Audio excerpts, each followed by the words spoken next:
Sunrise গুঁড়ো মশলা নিবেদিত কথায় সুরে জমজমাট সকালে আপনাদের সবাইকে স্বাগত।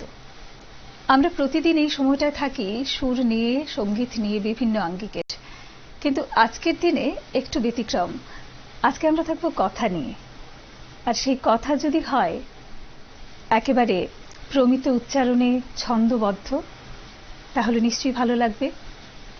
সেই কথা যদি হয় আমাদের প্রতিদিনকার আবেগ, উচ্ছ্বাস, প্রেম, বিরহ, ভালোবাসা, অধিকার ইত্যাদির প্রতিচ্ছবি।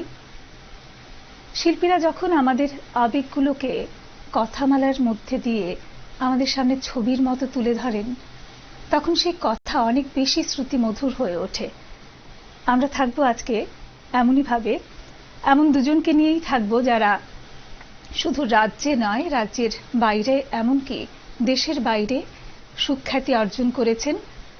আমরা আজকে তাদের পেয়ে গেছি আমাদের সঙ্গে আছেন রাজ্যের বিশিষ্ট নাট্য ব্যক্তিত্ব শ্রদ্ধেয় সঞ্জয় কর। নমস্কার দাদা। নমস্কার। শুভ সকাল। শুভ সকাল।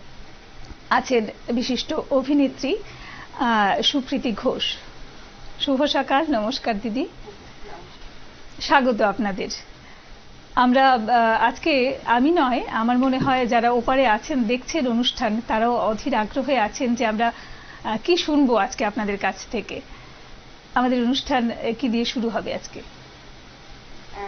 প্রথমে তাহলে আমি একটা আবৃত্তি করছি রবীন্দ্রনাথ ঠাকুরের সুপ্রভাত। রুদ্র, তোমার দারুণ দীপ্তি এসেছে দুয়ার ভেদিয়া, বক্ষে বেজেছে বিদ্যুৎ বান স্বপ্নের জাল ছেদিয়া।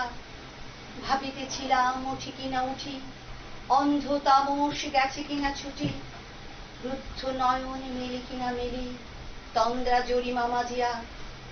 এমন সময় ঈশান তোমার বিষাণ উঠিছে বাজিয়া, বাজেরে গরজি বাজেরে, দগ্ধ মেঘের রন্ধ্রে রন্ধ্রে, দীপ্ত গগন মাঝেরে। চমকি জাগিয়া পূর্ব ভুবন, রক্ত বদন লাজেরে। ভৈরব, তুমি কি বেশে এসেছ, ললাটে ফুসেছে নাগিনী, রুদ্র বিনায় এই কি বাজিল সুপ্রভাতের রাগিনী। মুগ্ধ কোকিল কই ডাকে ডালে, কই ফুটে ফুল বনের আড়ালে, বহুকাল পরে হঠাৎ যেন রে অমানিসা গেল ফাটিয়া, তোমার খড়গ আধার মহিষে দুখানা করিল কাটিয়া। ব্যথায় ভুবন ভরিছে, ঝড় ঝড় করি রক্ত আলোক গগনে গগনে ছড়িছে। কেহ বা জাগিয়া উঠিছে কাঁপিয়া, কেহ বা স্বপ্নে ডরিছে। তোমার শ্মশান কিঙ্কর দল দীর্ঘ নিশায় ফুকারি, শুষ্ক অধরে লেহিয়া লেহিয়া উঠিছে ফুকারি ফুকারি। অতিথি তারা যে আমাদের ঘরে করেছে নৃত্য প্রাঙ্গণ পরে। খোলো খোলো দ্বার ওগো গৃহস্থ, থেকো না লুকায়ে, যার যাহা আছে আনো বহি আনো, সব দিতে হবে চুকায়ে। ঘুমায়ো না আর কেহরে, হৃদয় পিণ্ড ছিন্ন করিয়া, ভাণ্ড ভরিয়া দেহরে। ওরে দিন প্রাণ কি মোহের লাগি, রেখেছিস মিছে স্নেহরে। উদয়ের পথে শুনিকার বাণী, ভয় নাই ওরে ভয় নাই, নিঃশেষে প্রাণ যে করিবে দান, ক্ষয় নাই তার ক্ষয় নাই। হে রুদ্র, তব সঙ্গীত আমি কেমনে গাহিব কহি দাও স্বামী। মরণ নৃত্যে ছন্দ মিলায়ে হৃদয় ডমরু বাজাবো, ভীষণ দুঃখে ডালি ভরে লয়ে তোমার অর্ঘ্য সাজাবো। এসেছে প্রভাত এসেছে, তিমিরাত্মক শিব শঙ্কর কি অট্টহাস হেসেছে। যে জাগিল তার চিত্ত আজিকে ভীম আনন্দে ভেসেছে। জীবন সপিয়া জীবনেশ্বর, পেতে হবে তব পরিচয়। তোমার ডঙ্কা হবে যে বাজাতে, সকল শঙ্কা করি জয়। ভালোই হয়েছে ঝঞ্ঝার বায়ে, প্রলয়ের জটা পড়েছে ছড়ায়ে। ভালোই হয়েছে প্রভাত এসেছে মেঘের সিংহ বাহনে। মিলন যজ্ঞে অগ্নি জ্বালাবে বজ্র শিখার দাহনে। তিমির রাত্রি পোহায়ে মহাসম্পদ তোমারে লোভিব, সব সম্পদ খোয়ায়ে, মৃত্যুরে লব অমৃত করিয়া তোমার চরণে ছোঁয়ায়ে। ভালো কবিতা, কি ভালো করে পড়লেন। হ্যাঁ, আর আজকাল মুখস্থ থাকে না। না, পড়লেন ঠিক আছে, সেটাও শুনতে খুব ভালোই লাগলো। খুব জানতে ইচ্ছে করছে যে এই অভিনয়ের প্রতি যে ভালোবাসাটা জন্মেছিল নিশ্চয়ই খুব ছোটবেলায়। হ্যাঁ, খুব ছোটবেলায় যখন আমি স্কুলে পড়তাম তখন আমাদের এখানে অনেকগুলি নাটকের দল ছিল। এর মধ্যে একটা নাটকে আমার জামাই বোন অভিনয় করতেন, একজন বিশিষ্ট অভিনেতা খোয়াই শহরে বিজন ভূমি। তো ওনারা মহিষাসুর মর্দিনী করবেন। তো মর্দিনীর জন্য একজন, মানে দুর্গার জন্য একজন মেয়ে লাগে। তখন আমি স্কুলে আমি 7-10 পড়ি, 6-7 এরকম। তো তখন আমাকে দুর্গার অভিনয় করতে হয়েছিল। এই প্রথম আমি মানে বড়দের সঙ্গে, এমনিতে তো স্কুলে ছোটবেলায় করেছি, কিন্তু বড়দের সঙ্গে আমি প্রথম মহিষাসুর মর্দিনীতে অভিনয় করেছিলাম নীরেন্দ্র ঘোষের নির্দেশনায়। এরপরে তো অনেক নির্দেশক, অনেক পরিচালকের সঙ্গে, অনেক গুণীজনের সঙ্গে আপনি অভিনয় করেছেন। আমি এরপরে একটার পর একটা প্রায় প্রতি বছরই আমি অভিনয় করতাম। আমাদের মেয়েদের কোনো দল, নির্দিষ্ট দল ছিল না। যখন যে দলের প্রয়োজন হয়েছে, আমরা হয়তো একসঙ্গে দুটো দলেও নাটক করেছি। তো ছোট বয়স থেকেই আমি একটু লম্বা চড়া ছিলাম, তো বেশ বড়দের সঙ্গে যে নায়ক, ওনার সঙ্গে হয়তো আমার 20 বছরের ডিফারেন্স। হ্যাঁ, তো আমি রায়, উনি আমার প্রথম হিরো ছিলেন। তো তুলসী দত্ত, ওনারা আমার থেকে অনেক বড়। তো ওনাদের সঙ্গে আমি অভিনয় করেছি। নীরেন্দ্রদার পরে হীরেন্দ্র সিনহা, খোয়াইয়ের একজন, খোয়াই বলবো না, ত্রিপুরার একজন বিশিষ্ট ডিরেক্টর নাট্য জগতের, ওনার কাছেও আমি অভিনয় করেছি অনেকগুলি নাটকে। নাট্য সংসদ, ওই টিমে আমি অনেকগুলি অভিনয় করেছি।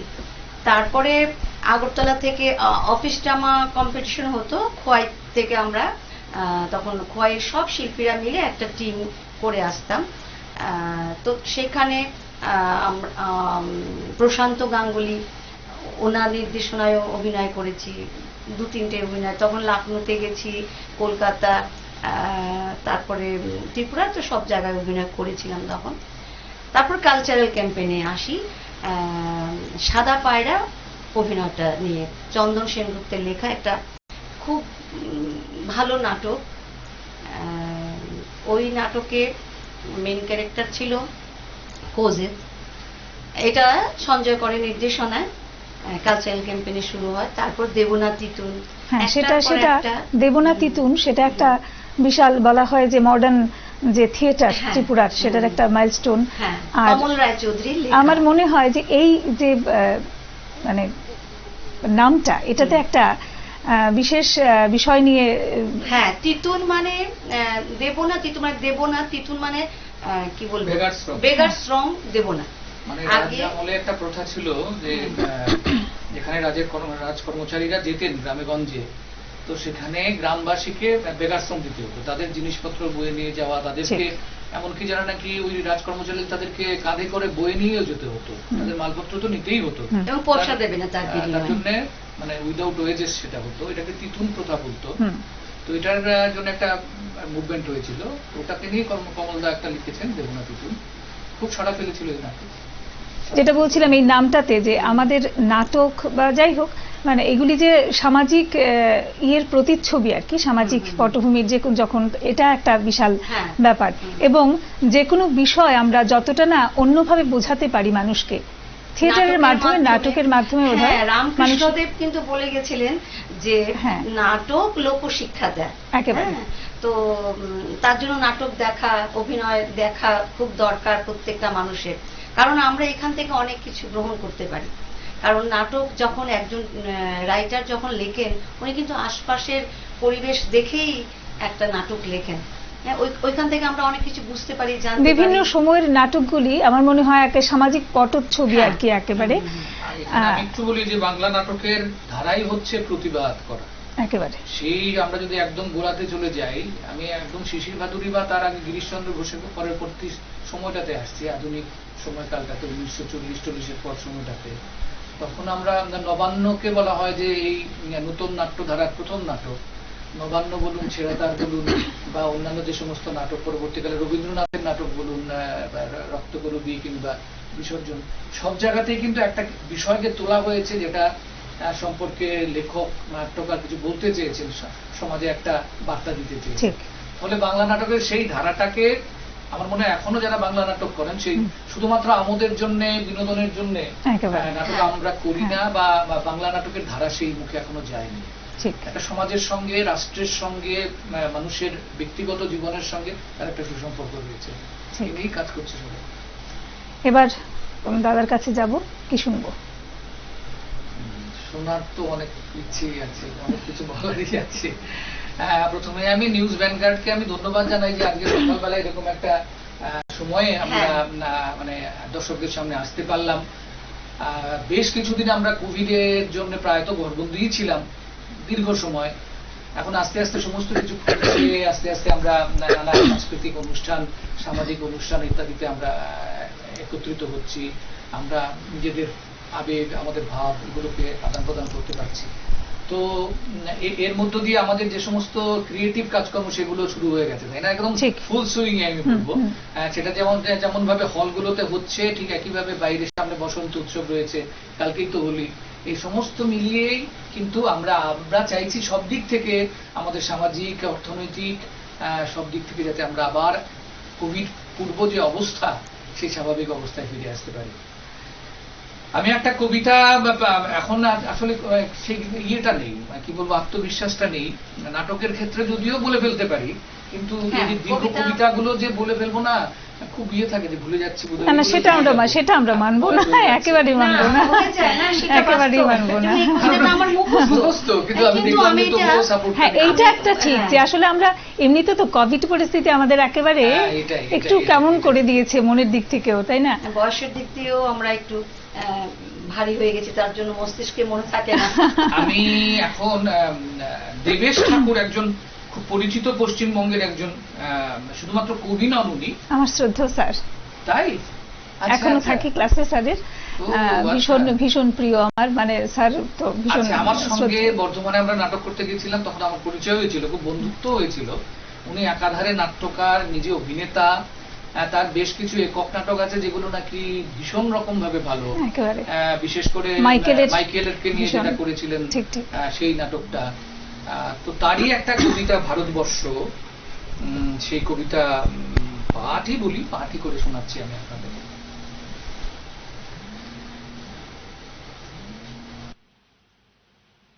ভারতবর্ষ মানে কোনো আর্ট পেপারে আঁকা জল রঙের মানচিত্র নয়। ভারতবর্ষ মানে শুধু হর্ষবর্ধন কিংবা বাবরের বিজয় বার্তা নয়। ভারতবর্ষ মানে বিজয় সিংহের সিংহল জয়ের ফ্যাসিস্ট গৌরব গাথা নয়। ভারতবর্ষ মানে শুধু মীনাক্ষীপুরম কিংবা জামা মসজিদ নয়। ভারতবর্ষ মানে নেহেরুজির বংশানুবৃত্তি কিংবা জিন্না সাহেবের অলিখিত শ্বেতপত্র নয়। ভারতবর্ষ মানে শুধু ভালোবাসা, আমার তোমার, শব্দের, সঙ্গীতের, জীবনের, আকাশে, মাটির।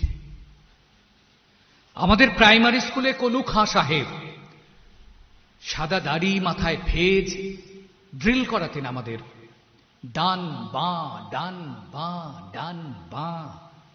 সস্নেহে সতর্ক করতেন, বাপা সকল পা আর হাত মিলিয়ে মিলিয়ে ফেলো। কলুখা সাহেবের গোড়ের মাটিতে আজ ফেরেশতার হাসি ভারতবর্ষের চেরাগ হয়ে জ্বলছে। বদরু মিয়ার হাতের কর্ণিকে শিব মন্দিরের গায়ে কত ফুল কাটা, আর তার জোগাড়ে হয়ে মশলা মাখছে ঈশান বাউরি। নিয়ামত শেখ আর গোকুল মাহাতো এক পাটাতনে ধান ঝাড়ে। সোনালি গোবিন্দ ভোগে খামারে ঠিকরে পরে সোনালি আলো। পদম মাঝি দাঁড় টানত যুবতী গঙ্গায়, বইটা ধরত হোসেনোর মাঝি। সামলে চলো মাঝি, ছামুতে কাঁচা খাকির গাং, চোরাবালির চর আর ঘূর্ণি জলার ঘাট। আমার ভারতবর্ষ মানে কোনো রাজনীতিবিদ কিংবা ইমামের নির্দেশিকা নেই। এখানে কোনো সংহিতা হাদিস ছাড়াই কোজাগরি চাঁদের অকৃপণ আলো পরে ঈদগার উপর, আর রমজানি চাঁদ তুলসী মঞ্চের গায়ে পূর্ণ আলো দেয়। আমার ভারতবর্ষ মানে রবি ঠাকুরের মধ্যে নজরুল, রবি শঙ্কর আর আলী আকবরের যুগলবন্দি, গণেশ পাইন আর মকবুল ফিদার রঙিন ছবি। আমার ভারতবর্ষ মানে লালন ফকিরের গান। আমার ভারতবর্ষে আমি শুনেছি মোহাম্মদ রফির সঙ্গে লতার ডুয়েট, দেখেছি পাল্লা দিয়ে আজাহারের সঙ্গে শচীনের দৌড়, খেলার মাঠের প্রান্তে দাঁড়িয়ে শুনেছি নঈমুদ্দিনের তদারকি চিৎকার, বিজয়ন, আকিল, কুলজিৎ, বাইচুং, মাঠটাকে আরো বড় কর। মাঠ দিন দিন ছোট হয়ে যাচ্ছে, মাঠটাকে আরো বড় করা দরকার, অনেক অনেক বড়। কি দারুণ পড়লেন, একেবারে ভীষণ ভালো। দাদাকে বলছিলাম যে অনেক মঞ্চে অনেক বছর ধরে অভিনয় করছেন এবং পর্দায়ও করেছেন, অনেক পরিচালক হিসেবেও ছিলেন, পরিচালনাও করেছেন, নির্দেশনা দিয়েছেন। তো সেক্ষেত্রে মঞ্চ অভিনয় এবং পর্দায় অভিনয় দুটোর মধ্যে কোথায় পার্থক্য করব আমরা? সেটা হচ্ছে যে খুবই একটা সাধারণ সবাই বুঝবে, সেটাই বুঝতেই পারে। যেখানে আমি মঞ্চে করছি সেখানে আমার অনেক জোড়া চোখ, তাই না? অডিয়েন্স হিসেবে যারা আছে সেখানে 500 লোকও হতে পারে, 200 লোকও হতে পারে, অনেকেই আমার সামনে রয়েছেন অডিয়েন্স। আর ফিল্মের ক্ষেত্রে যেটা হয় সেটা একটা চোখ, ক্যামেরা, ফলে সেখানে অনেক বেশি মানে সহজ আমি বলবো, কিন্তু সেটা অনেক ডেলিকেট এই জন্যে যে এখানে অনেক বেশি রিয়ালিস্টিক। মঞ্চের সত্য বলে একটা আলাদা বিষয় থাকে, আমাদের জীবনের যে সত্য, আমি যেভাবে স্বাভাবিকভাবে ঘরে কথা বলছি তার থেকে মঞ্চে একটু উচ্চকিত হয়, সেটাকে আমরা মঞ্চের সত্য বলি। সেই সত্যটাকে গ্রহণ করেন দর্শকরা। কিন্তু ফিল্মের ক্ষেত্রে কিন্তু আমরা সেই সত্যতে, নিজের যে বাস্তব যে সত্য, সেই সত্যটাকেই ধরতে চাই। তো এই দুটোর মধ্যে একটা বেসিক একটা তফাৎ তো রয়েছেই, সেগুলো মাথায় রেখেই সব অভিনেতারা কাজ করেন, যারা এখানে করছেন, বাইরে সারা পৃথিবী যারা করছেন। ঠিক। নোংর ছবিতে আপনাদের দুজনকেই পেয়েছি আমরা, এবং জুটি বলে যে একটা কথা হয়, যে নাটক অভিনয়ের জগতে একটা জুটি বলে কথা হয়, তখন আমরা ত্রিপুরাতে দেখলাম জুটি। এই জুটিকে আমরা তখন খুব তখন পরিচিত মুখ, তখন এই দুই জুটি, মানে এই জুটি। তো এরপরে তো অনেক করেছেন, ছোট ছোট অনেক, না মানে ফিচার ফিল্ম বলতে বড় আকারের সেই মানে সিনেমা হলে দেখানোর মতো ছবি হয়েছে। আমরা রিসেন্টলি বলতে ধরুন গত বছর 2 আগে আমরা একটা বাংলাদেশের একটা ছবিতে দুজনেই অভিনয় করেছি, এবং খুব বিখ্যাত পরিচালক, যিনি বাংলাদেশের জাতীয় পুরস্কার পেয়েছেন, তার একটা খুব ভালো ছবি হচ্ছে স্বপ্নজাল হচ্ছে যে ছবিটাতে আমরা অভিনয় করেছি। এছাড়া আরেকটা ছবি কি যেন, গিয়াসউদ্দিন সেলিম উনার নাম, ভীষণ বিখ্যাত একজন বাংলাদেশের ফিল্ম ডিরেক্টর। তো ওনার একটা ছবিতে আমরা খুব ছোট দুটো রোল ছিল আমাদের, আগরতলায় একটা এপিসোড ছিল এই ফিল্মটার, তো ওটাতে অভিনয় করেছি। কিন্তু এর আগে শুরু হয়েছিল সেই মানে আমাদের বিয়ের অনেক আগের থেকে শুরু হয়েছিল নোংরের কাজ, অজয় তিলক সেটা শুরু করেছিলেন। অনেক যুদ্ধ করে, পয়সা করি ছিল না, নানা রকম ভাবে সংগ্রহ করে অজয় দা এই বিষয়টা করেছিলেন, নোংর ছবিটা করেছিলেন। তো প্রায় কয়েক বছর ধরে আমরা, মানে শুরু হয়েছিল আমাদের বিয়ের আগের থেকে, তারপর আমার পরে আমরা বিয়ে হলো, বিয়ের পরেও চলছে এটা, এবং বোধহয় প্রায় আমাদের প্রথম সন্তান হবে সেই সময় এটা শেষ হয়েছে। বাবা, বিশাল বিশাল সময়, এবং পুরোটাই মেলা ঘরে শুটিং হয়েছিল, রুদ্র সাগরে, মনে আছে আমার। নাচের টিম ছিল? আমরা খুব কষ্ট করেই ছবি তৈরি হয়েছে, ত্রিপুরা সব ছবি তো এইভাবে হয়েছে যে কটা হয়েছে। তো কিন্তু এখন যে ট্রেন্ডটা তৈরি হয়েছে যে এই যে ছোট ছোট ফিল্ম, ছোট ছোট, হ্যাঁ, যেহেতু আমাদের হাতে এখন মোবাইল আছে, এটা আমাদের একটা বিরাট কি বলবো, একটা বিরাট ডিভাইস আমাদের হাতে, যা দিয়ে একদম ছোট ছোট ছেলে মেয়েরাও কিন্তু এখন খুব ভালো ভালো ফিল্ম তৈরি করছে, বা এই দিকটা একটুখানি আস্তে আস্তে এক্সপ্লোর হচ্ছে। এবং বেশ কিছু প্রোডাকশন হাউসও তৈরি হয়েছে ত্রিপুরাতে, যারা শর্ট ফিল্ম তৈরি করছে। আমাদের একটা প্রোডাকশন হাউস আছে, আমাদের হচ্ছে এসকে প্রোডাকশন ত্রিপুরা। ইউটিউবে এটাতে আমাদের বেশ কিছু 14-15টা আমাদের ফিল্ম, ছোট ছোট ফিল্ম আছে। আমাদের রিসেন্ট একটা হচ্ছে হ্যাপি ফাদার্স ডে, সেটা গেছে কিছুদিন আগে। তো এগুলোতে আমরা খুব বেশি না, ধরুন 8 ঘন্টা 20 মিনিট 15 মিনিট এগুলো নিয়ে আমরা করছি আর কি। তো বিশেষ করে কোভিড এর সময় যখন সবকিছু বন্ধ ছিল, তখন এই সময়টা খুব হয়েছে, এই কাজগুলো খুব হয়েছে। ছোট ছোট ছেলেমেয়েরা এটা খুব করেছে তখন। কোভিড এর সময় শুরু হয়েছিল আমাদের, তো ওই ছোটদের সঙ্গে আমরা গুরুরাও কিছু কাজ করেছি। ঠিক। এরপরে কি শুনবো? আমি প্রথমেই বলছিলাম যে কথাও, এই যে কথাগুলি খুব মূল্যবান, আমার জন্য নয়, শুধু সকলের জন্য, যারা নতুন প্রজন্মের তাদের জন্য। মানেই তো হচ্ছে জীবনবোধের নির্যাস। একজন কবি তার সমস্ত জীবন বোধ থেকে নিংড়ে নিয়ে শব্দগুলো, এক একটা শব্দ তার কলমে ধারণ করেন, সেটা প্রকাশ করেন। আমাদের কাজ হচ্ছে সেটাকে প্রকাশ করা, সেই ভাবটাকে ধরা। তো আমরা চেষ্টা করি সেটাকে তুলে ধরার জন্য এবং দর্শকদের সামনে কবির ভাবনাটাকে তুলে ধরার জন্য। সুবোধ সরকার আমাদের বাংলার খুবই একজন পরিচিত কবি, সবাই চেনেন, খুব ভালো লিখছেন, মানে চলেছেন লিখে। এই দুঃসময়ের একটা কবিতা, কবিতার নাম হচ্ছে ঘুষ। রবীন্দ্র রচনাবলীর 9ম খণ্ড দিয়ে চাপা দেওয়া একটা সুইসাইড নোট, ছেলেকে লেখা। লিখে হাতে ব্লেড নিয়ে বাথরুমে ঢুকেছিলেন মাস্টার মশাই। দুপুরবেলা কাজের লোক দরজার তলা দিয়ে রক্ত আসছে দেখে চিৎকার করে ওঠে। ছেলেকে লেখা এই তার প্রথম এবং শেষ চিঠি। অরণি,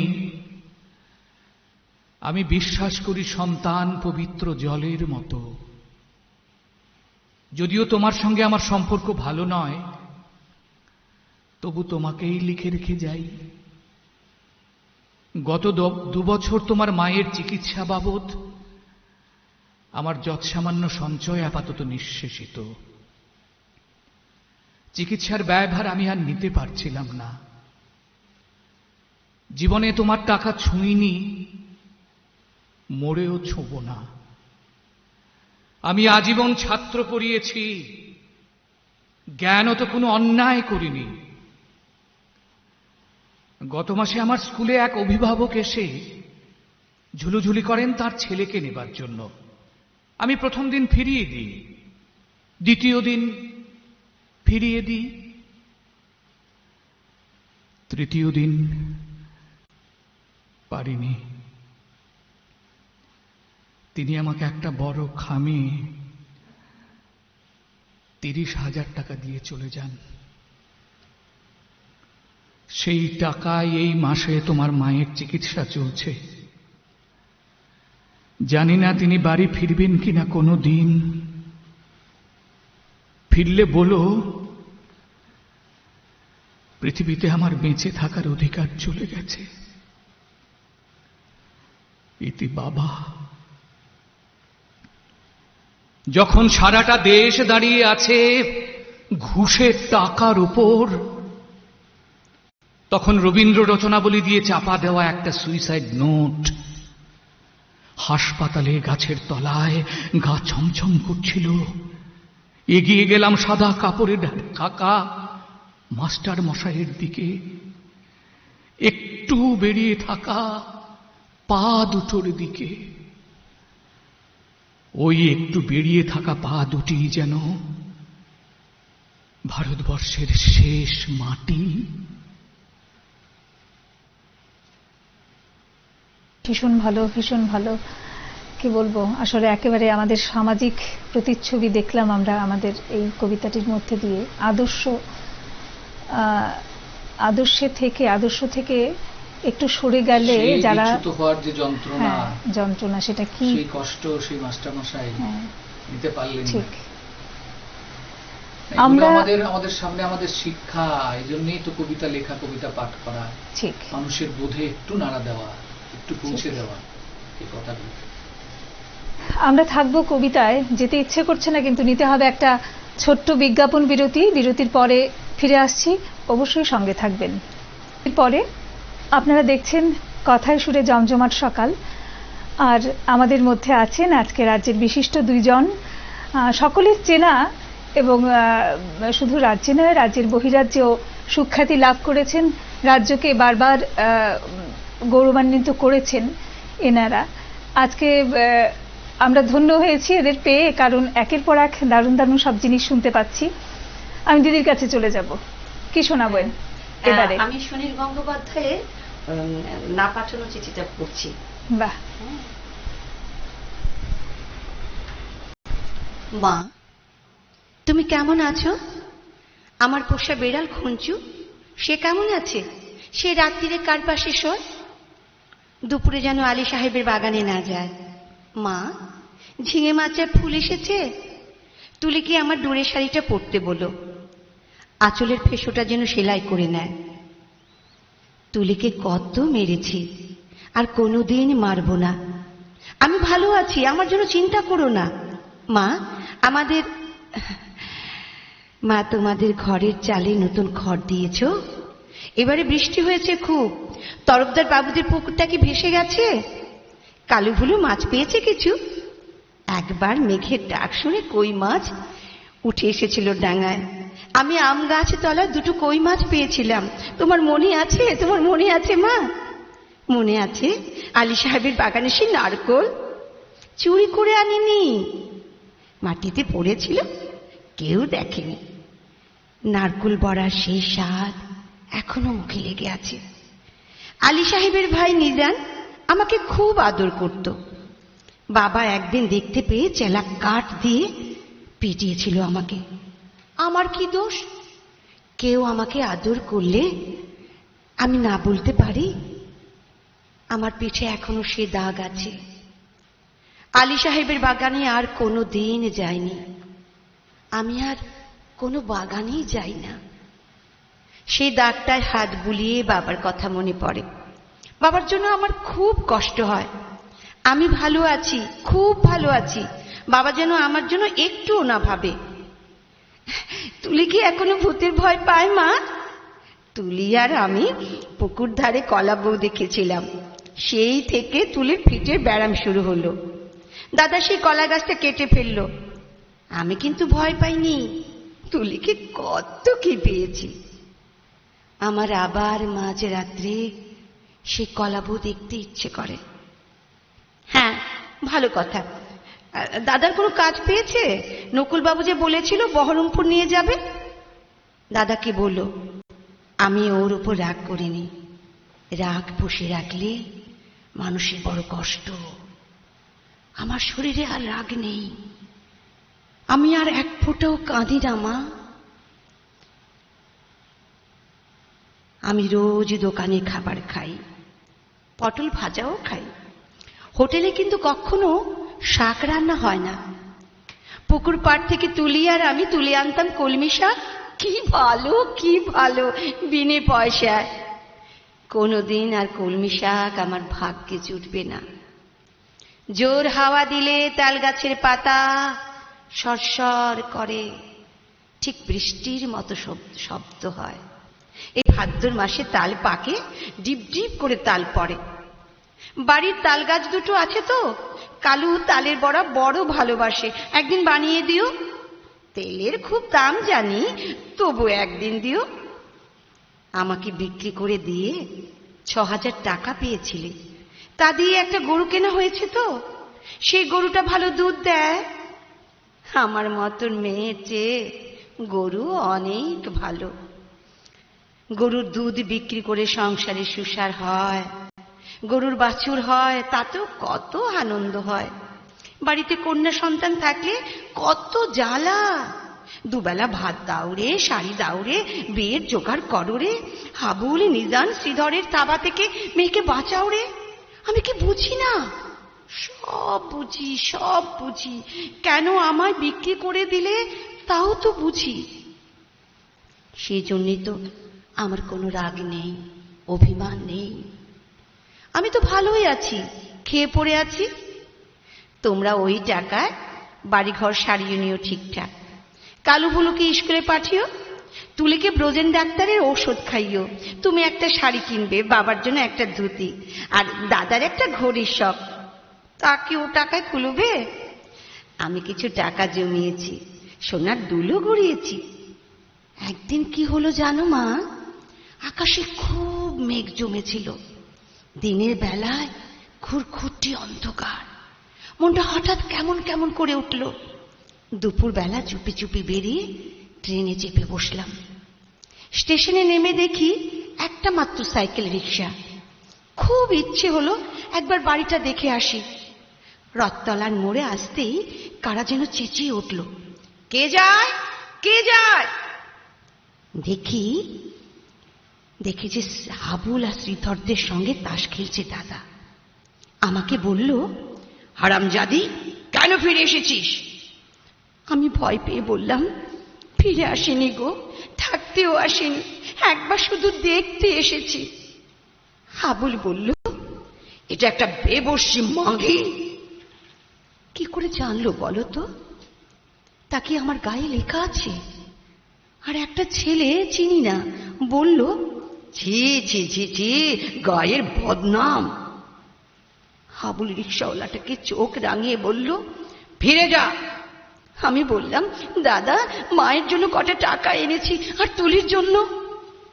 দাদা টেনে এক চড় কষালো আমার গালে। আমাকে বিক্রির টাকা, হকের টাকা, আর আমার রোজগারের টাকা, নোংরা টাকা। দাদা সে বাপের টাকা ছোবে না। ছিনিয়ে নিল শ্রীধর, আমাকে দূর দূর করে তাড়িয়ে দিল। আমি তবু দাদার উপর রাগ করিনি। দাদা তো ঠিকই করেছে। আমি তো দাদার বোন নই, তোমার মেয়ে নই, তুলির দিদি নই। আমার টাকা নিলে তোমাদের সংসারের অকল্যাণ হবে। না না, আমি চাই তোমরা সবাই ভালো থাকো। গরুটা ভালো থাকুক, তাল গাছ দুটো ভালো থাকুক, পুকুরে মাছ হোক, খেতে ধান হোক, ঝিঙে মাচায় ফুল ফুটুক। আর কোনোদিন ওই গ্রাম অপবিত্র করতে যাব না। আমি খাট বিছানায় শুই, নীল রঙের মশারি, দোর গড়ায় পাপোশ আছে, দেয়ালে মা দুর্গার ছবি, আলমারি ভর্তি কাচের গেলাস, বনবন করে পাখা ঘুরে সাবান মেখে আমি রোজ চান করি। এখানকার কুকুরগুলো সারা রাত ঘেউ ঘেউ করে। তাহলে বুঝছো কেমন আরামে আছি আমি। আমি আর তোমার মেয়ে নই, তবু তুমি আমার মা। তোমার আরো ছেলে মেয়ে আছে, আমি আর মা পাবো কোথায়? সেজন্যই তোমাকে চিঠি লিখছি মা। তোমার কাছে একটা খুব অনুরোধ আছে, তুলিকে একটু যত্ন করো। ও বেচারি বড় দুর্বল। যতই অভাব হোক, তবু তুলিকে তোমরা, তোমার পায়ে পড়ি মা। তুমি বাবাকে বুঝিয়ে বলো, তুলিকেও যেন আমার মতো আরামের জীবনে না পাঠায়। যেমন করে হোক তুলির একটা বিয়ে দিও, ওর একটা নিজস্ব ঘর সংসার, একজন নিজের মানুষ। আর যদি কোনো রকমে ওর বিয়ে দিতে না পারো, ওকে বলো গলায় দড়ি দিয়ে মরতে, মরলেও বেঁচে যাবে। হ্যাঁ, মরলেও বেঁচে যাবে মা।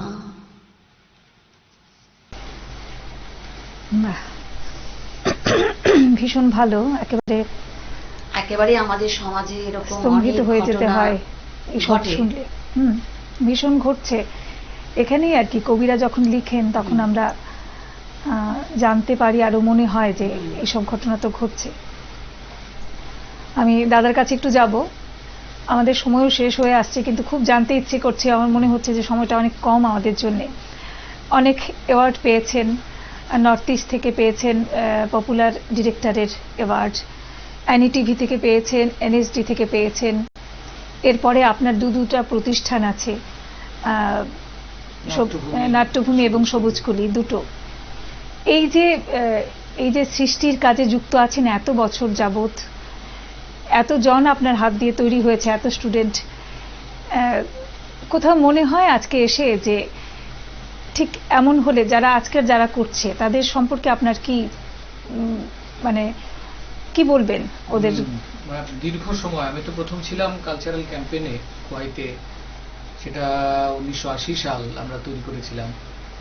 এবং তারপরে যখন আমি 93 সাল পর্যন্ত খোয়াইতেই ছিলাম, সেখানে সব নাটকগুলো কালচারাল ক্যাম্পেইনে করেছি। খুব ভীষণ ভীষণ ভালো ভালো নাটক ছিল। এবং জানেন তো সেই সময়টা খোয়াইকে বলা হতো নাটকের পীঠস্থান। একেবারে। তো দেবনাথ ইতুন সেখান থেকেই তৈরি হয়েছে, কমল রায় চৌধুরী, চন্দন সেনগুপ্ত, হীরেন্দ্র সিনহা, এদের সব সান্নিধ্যে এসেছিলাম, এদের সঙ্গে কাজ করেছি। ফলে সে এক মধুর জীবনের স্মৃতি। তো সেখান থেকে আজকে প্রায় 40-42 বছর ধরে নাটক করছি। এই দীর্ঘ সময়ে প্রচুর ছেলে মেয়ে, প্রচুর, আমি মানে বলতে পারবো না কত, প্রচুর ছেলে মেয়েরা এসেছে গেছে, কিন্তু খুব কম সংখ্যাই আছে যারা রয়ে গেছে। তো আমি এই জন্য মাঝে মধ্যে আমার দুঃখ হয় যে কত কত ছেলে মেয়ে এলো, কত সম্ভাবনা ছিল। তো আমাকে এই জন্য অনেকেই বলেছেন, যারা নাকি খুব বিদগ্ধ, বিশেষ করে রুদ্রপ্রসাদ সেনগুপ্ত নান্দিকারের, আমাকে ভীষণ সন্তানের মতো স্নেহ করেন। যখন ওনার কাছে বলি, উনি বলছেন সব জায়গায় একই হাল, দুঃখ করো না, এই নদীর স্রোতের মতো আসবে যাবে, কিন্তু এর মধ্যেও দেখবে কোথাও একটুখানি সোনা মণি মুক্তা তৈরি হবে, পাবে। তো সত্যি সত্যি দেখলাম যে অনেকেই পারেনি। আসলে থিয়েটার তো কিছু দেয় না, এখনো আমাদের এখানে থিয়েটার প্রফেশনাল নয়। একটা ছেলে যে এই থিয়েটারটাকে নিয়েই জীবন চালাবে রোজগার করে, থিয়েটারটাকেই সারা সবসময় আঁকড়ে থাকবে, সবসময়ের জন্য এটাকে না পেলে কি করে থাকবে?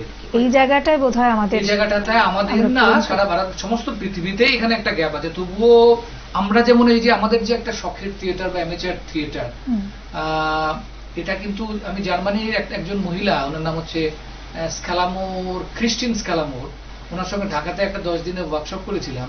তো উনি অবাক, যেখানে এত মানুষ শুধু শখের জন্য থিয়েটার করছে, হাউ ইট পসিবল যে শখের জন্য মানুষ থিয়েটার করে, এটা লাইভলিহুড নয়।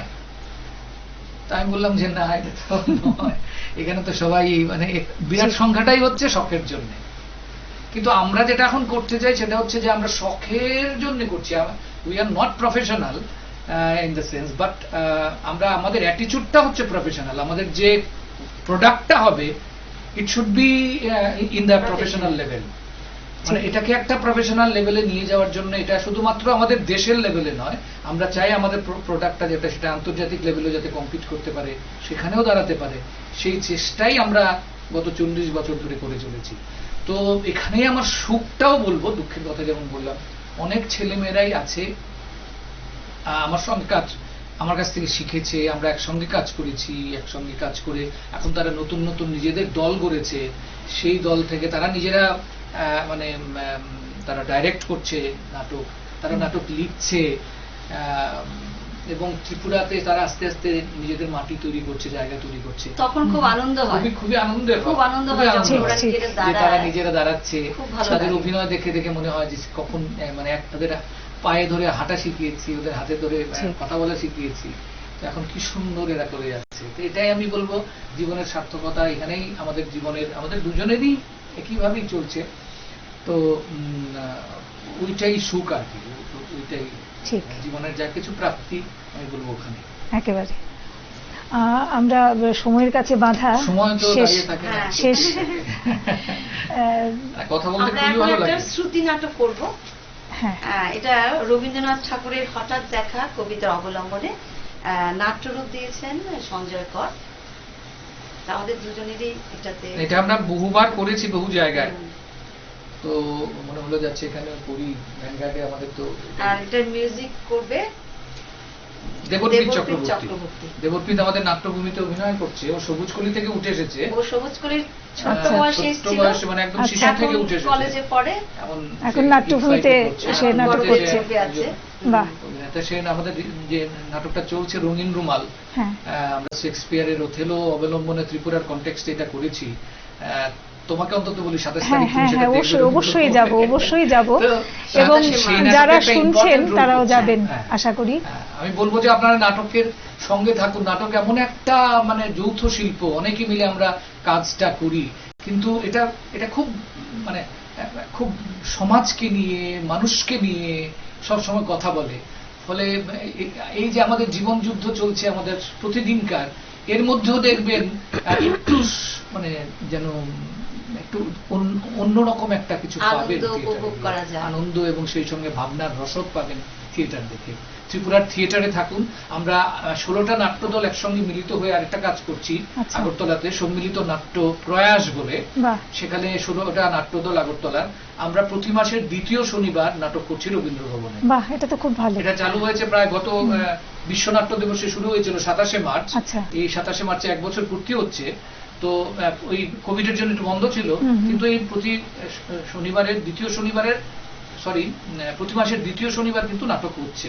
বাহ। তো সেটাও আমি বলবো যে আপনারা সবাই নাটক দেখবেন, নাটকের পাশে থাকবেন। তাহলে এই যে একটা খুব শক্তিশালী যে একটা মাধ্যম, এটা টিকে থাকবে, নয়ত ঠিক।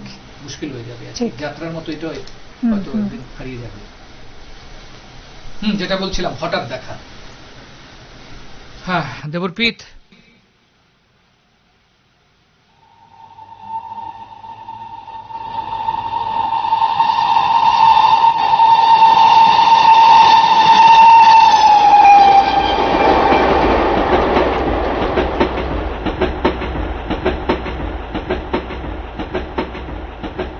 জানালার পাশে ওই মহিলা শোনয় না, জানালার দিকে মুখটা এমন ভাবে ফিরানো, পুরো চেহারাটা দেখাও যাচ্ছে না, কিন্তু কপাল আর গালের এপাশটা একদম মিলে যাচ্ছে। হাওয়ার সঙ্গে ওই যে রাশি রাশি কালো চুলের উদ্দাম খেলা, এ আমার চেনা। হ্যাঁ, আর থেমে থেমে ওই যে কপলে ক্লান্ত কেশগুচ্ছের বিশ্রাম, এও আমার চেনা। শুনোয় না, নিশ্চয়ই শুনোয় না। না, আমার চোখ কিছুতেই ভুল করতে পারে না। আমি ঠিক দেখলাম, সে চোখ, নাক, কান সব গোফজোড়াও সে আগের মতোই হালকা সরু ধনুকের মতো বাঁকানো, কিন্তু গোফের রাজ্যে দাগ ধরেছে বেশ। আচ্ছা, খবরের কাগজটা দিয়ে মুখটা আড়াল করে আরেকবার দেখি না চোখ সারি। মুখটা এদিকে ফিরিয়েছে, এই যা, খবরের কাগজ দিয়ে মুখটা আড়াল করে ফেলল। কিন্তু রেলগাড়ির কামরায় প্রায় 20 বছর বাদে এভাবে হঠাৎ দেখা কি করে সম্ভব? ওই তো মাথার মাঝখানে সেই টানার সিঁথি, যেন ঘন কালো অন্ধকারে জ্যোৎস্নার নদী। এত বছরের চুল বাঁধার নমুনাটি একটুও বদলায়নি। লাল রঙের শাড়ি ছিল ওর প্রিয়, কিন্তু আজ পরেছে কালো রেশমের কাপড়। হ্যাঁ, কালো রঙে একটা গভীর দূরত্ব খুনিয়ে নিয়েছে নিজের চারদিকে, যে দূরত্ব শস্য ক্ষেতের শেষ সীমানায়, শালবনের নীলাঞ্জনে। আমায় কি দেখেছে?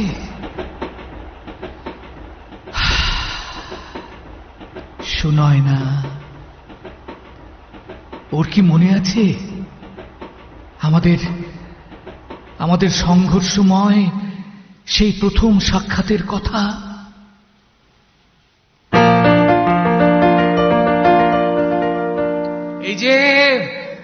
এই যে শুনছেন?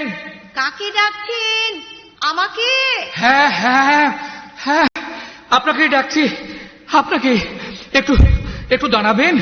একটু। আমি তো আপনাকে ঠিক চেনেন না? এই তো। হ্যাঁ হ্যাঁ, কিন্তু আপনাকে না আমার আমার খুব দরকার, খুব খুব। আমি জানি আপনার কি দরকার। কি আপনি যে আবার ছুটতে শুরু করে দিলেন? আরে আমার কথাটা তো আগে শুনুন। কোনো অপরিচিতের সঙ্গে এইভাবে রাস্তায় দাঁড়িয়ে আমি কথা বলতে অভ্যস্ত নেই।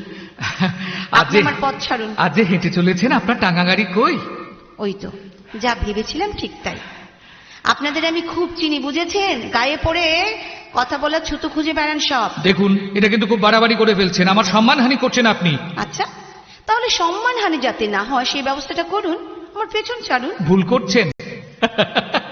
এই দেখুন, আমি আগে আগে হাঁটছি, আপনি রয়েছে আমার পেছনে। আপনার এই রসিকতা যে একটু পরে বাষ্প হয়ে উড়ে যেতে পারে তা আপনি জানেন? হ্যাঁ, অবশ্যই জানি।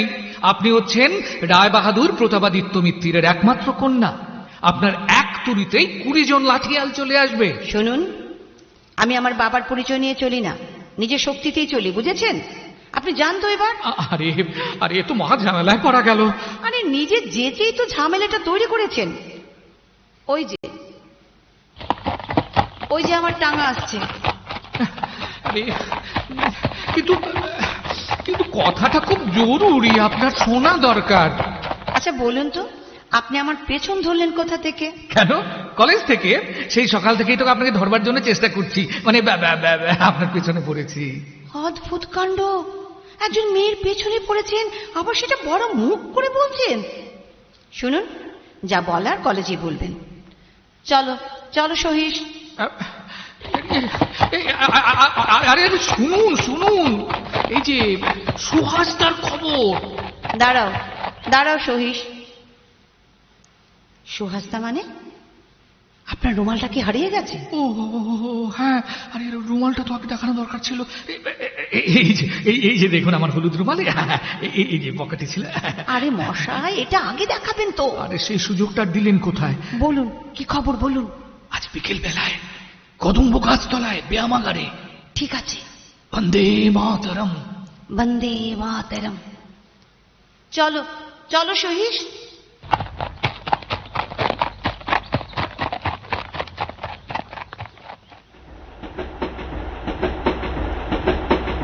মাঝখানে কতগুলো বছর কেটে গেল, কোথায় ভেসে গেল সবকিছু।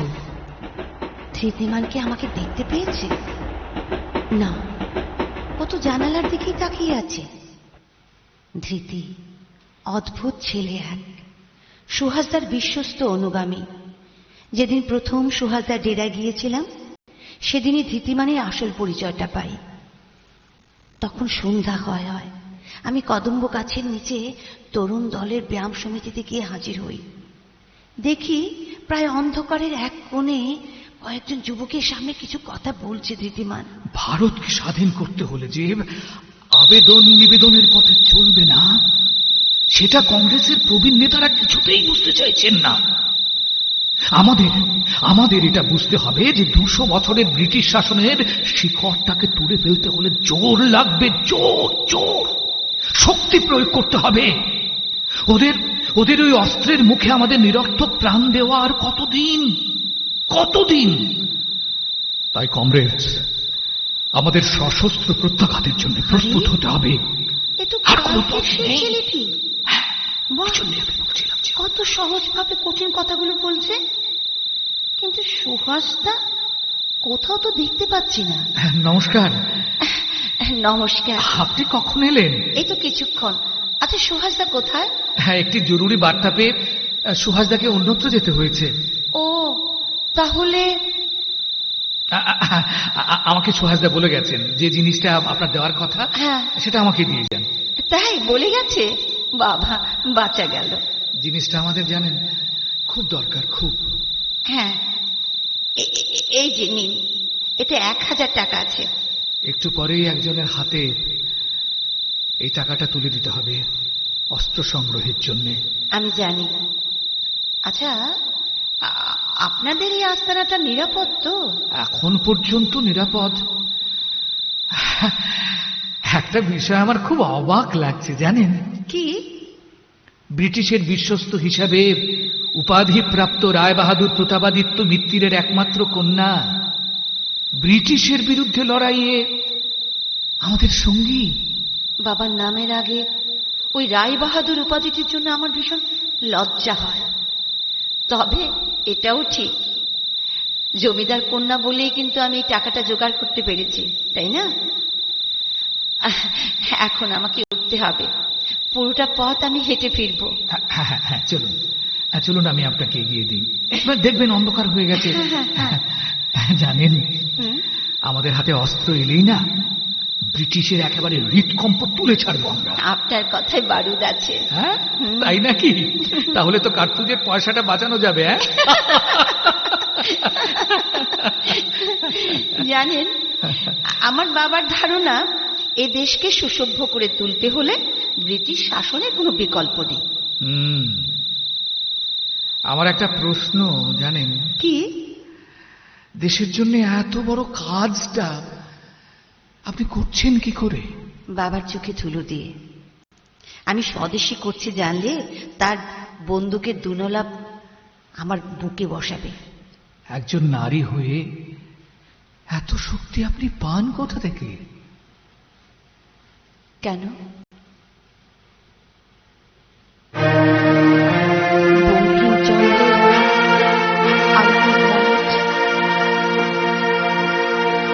বিবেকানন্দের কর্মযোগ, এই যে দেখুন, আমার সঙ্গে থাকে সব সময়, কিন্তু আমি লুকিয়ে রাখি। বাহ বাহ, কালকের দেখা আপনি আর আজকের আপনার মধ্যে কত ব্যবধান! তাই নাকি? আচ্ছা আচ্ছা, আপনি কোন ইয়ারে? BSc third year. ও, তাই তো আমি আপনাকে দেখিনি কোনোদিন। আমি কিন্তু আপনাকে রোজই দেখি, খুঁজে হলেও দেখি। কেন কেন? আপনি সুন্দর, ভালো লাগে দেখতে। জানেন, আপনাকে দেখলেই না সারাটা দিন অন্যরকম হয়ে যায়। বাবা, বারুদের মধ্যেও দেখি ফুলের মালঞ্চ আছে। হ্যাঁ,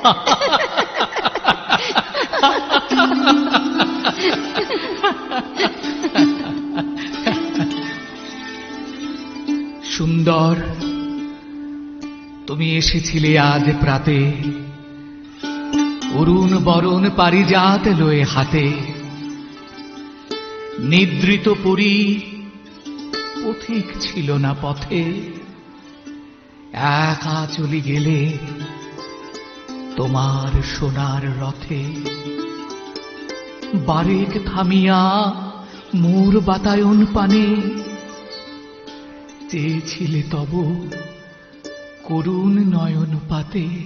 আমি ধরা দিয়েছি গো আকাশের পাখি, নয়নে দেখেছি তব নতুন আকাশ। দুখানি আখির পাতে কি রেখেছ ঢাকি, হাসিলে ফুটিয়া পড়ে উষার আভাস। হৃদয় উড়িতে চায় কোথায় কাকি, আঁখি তারকার দেশে করিবারে বাস। একদা এলো চুলে কোন ভুলে ভুলিয়া, আসিল সে আমার ভাঙা দ্বার খুলিয়া।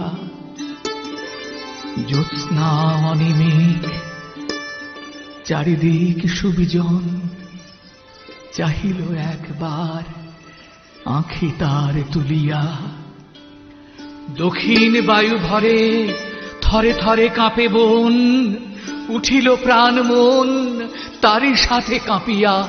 তোমারই যেন ভালোবাসিয়াছি শত রূপে শতবার, জনমে জনমে যুগে যুগে অনিবার। চিরকাল ধরে মুগ্ধ হৃদয় গাঁথিয়াছে গীতহার, কত রূপ ধরে পড়েছ গলায়, নিয়েছ সে উপহার। জনমে জনমে যুগে যুগে অনিবার।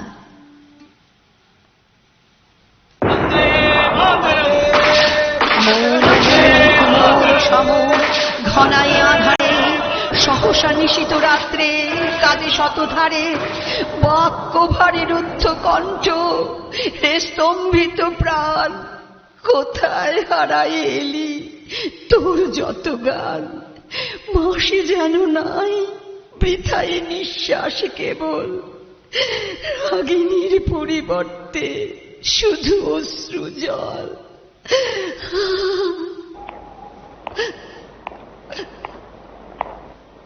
প্রিয়তমা সুর, জেলখানা থেকে তোমায় লিখছি। ব্রিটিশ জেনারেলের উপর গুলি চালনার দায়ে আমার যাবজ্জীবন কারাদণ্ড হয়েছে। হয়তো জেনেছ, আমাদের 5 জনের আন্দামান সেলুলার জেলে চালান করা হচ্ছে। জানি না তোমার সঙ্গে আর কোনোদিন দেখা হবে কিনা। তোমার ভালোবাসা আমাকে সকল নিঃস্বতা রিক্ততার মধ্যে শক্তি যোগায়। ব্রিটিশের বুটের তলা থেকে আমাদের মুক্তি একদিন ঘটবেই। মুক্তি সেই ভোরের আকাঙ্ক্ষায় ব্রিটিশের শত নিপীড়নের মধ্যেও শেষ প্রাণবায়ুটুকু ধরে রাখবো। আমার ভালোবাসার দোহাই, আমাকে ভুলে যেও। নিজের জীবনকে সুন্দরভাবে সাজিয়ে নিও, তবে আমি সুখী হব। যেন ভালো থেকো। বন্দে মাতরম। ধৃতি তোমার। ধৃতি।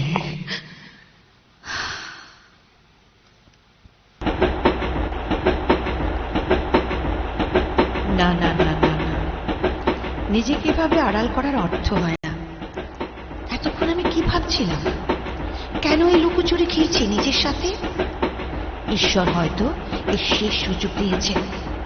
সব আড়ষ্টতা দূরে ঠেলে কথা বল, কথা বল, শোনায় না। আরে, এই তো কাগজটা সরিয়ে ফেললো। আমার দিকে সরাসরি তাকিয়ে নমস্কার করছে আমাকে। শোনায় না? ধৃতিমান, কেমন আছো? কেমন আছো তুমি? আছি, ভালো আছি। কেমন চলছে তোমার সংসার?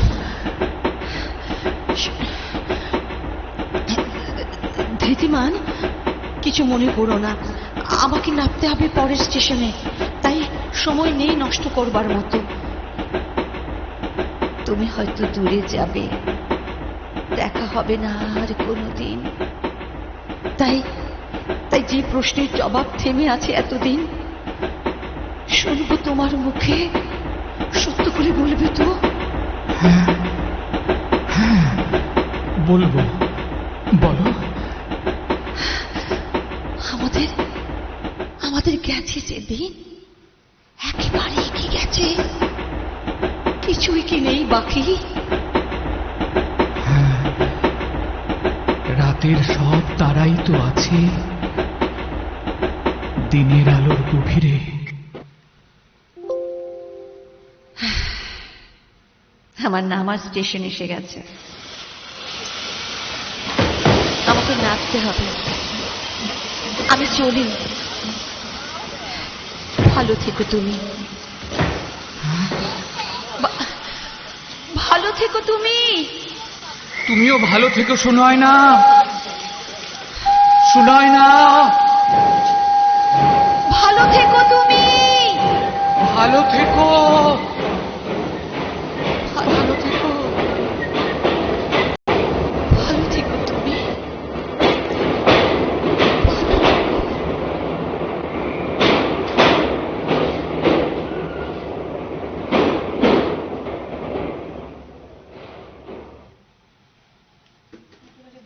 হয়ে গেছি। এমন একটা পরিবেশনার পরে আর কিছু কথা বলার থাকে না। মনে হচ্ছিল স্বদেশী আন্দোলন একেবারে চোখের সামনে দেখছি। হঠাৎ দেখাটাকে এইভাবে এত সুন্দর করে পরিবেশন করলেন, কিছু বলার নেই। আসলে বারবারই দেখছিলাম আমি সময়টা আর কি, যে এইমাত্র আবার শেষ করতে হবে। একেবারে ইচ্ছে করছে না, কিন্তু সময়ের কাছে বাধা। অনেক অনেক খুব ভালো লাগলো এই আজকের দিনটা। আমার সকালটা খুব ভালো হয়ে গেল আপনাদের সঙ্গ পেয়ে। আমাদেরও খুব ভালো কেটেছে। এবং আমার বিশ্বাস, সেটা আমার বিশ্বাস যে যারা দর্শক দেখছিলেন আপনাদেরও খুব ভালো লেগেছে এই অনুষ্ঠান। অনেক অনেক ধন্যবাদ। আমাদের পাশে এইভাবেই থাকবেন। মাঝে মধ্যেই আমরা এইভাবে শুনতে চাইবো এত সুন্দর সুন্দর সৃষ্টি সব। সকলকে যারা ছিলেন আমাদের সঙ্গে এতক্ষণ ধরে, সকলকে অনেক ধন্যবাদ। এভাবে আমাদের পাশে থাকবেন। আজকের অনুষ্ঠান আমাদের এখানেই শেষ করতে হচ্ছে। নমস্কার।